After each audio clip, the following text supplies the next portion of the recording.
Le XVIIe siècle. La course folle vers le Nouveau Monde est à son apogée et la France n'est pas en reste. Louis XIII redouble d'efforts pour y conquérir de nouveaux territoires et de nouvelles richesses. Qui n'a pas rêvé de forêts lointaines peuplées de légendes ou de fortunes inattendues que l'on pourrait conquérir à l'embouchure du fleuve Saint-Laurent?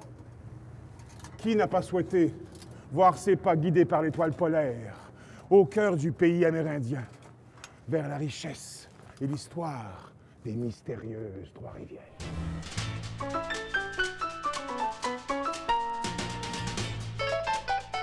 Eh bien, historiquement parlant, l'idée de fonder un poste de traite à l'emplacement même de Trois-Rivières vient de Samuel de Champlain.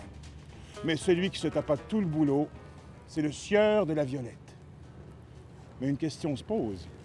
Pourquoi un explorateur de la trempe de Champlain a-t-il mandaté un simple marchand de fourrure pour fonder l'une des plus importantes villes de Trois-Rivières?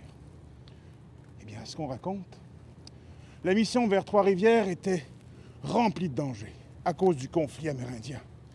Tellement dangereuse que Champlain, doutant de la réussite des opérations, préférait qu'un inconnu s'y risque la peau, quitte à s'attribuer plus tard la fondation de la ville en cas de réussite.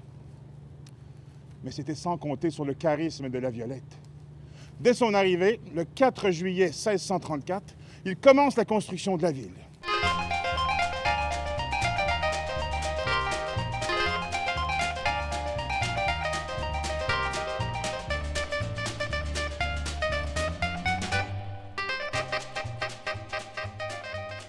En 2 ans, la Violette devient le vrai héros du Saint-Maurice.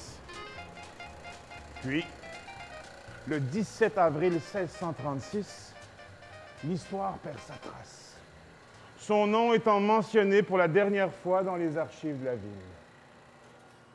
Certains diront qu'il aurait repris le large pour la France.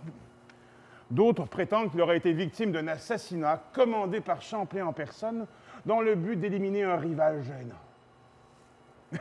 Certains iront même jusqu'à dire que Champlain et la Violette ne sont qu'une seule et même personne. Allez savoir. Trois-Rivières, mystérieuse jusque dans tes racines, que nous réserves-tu?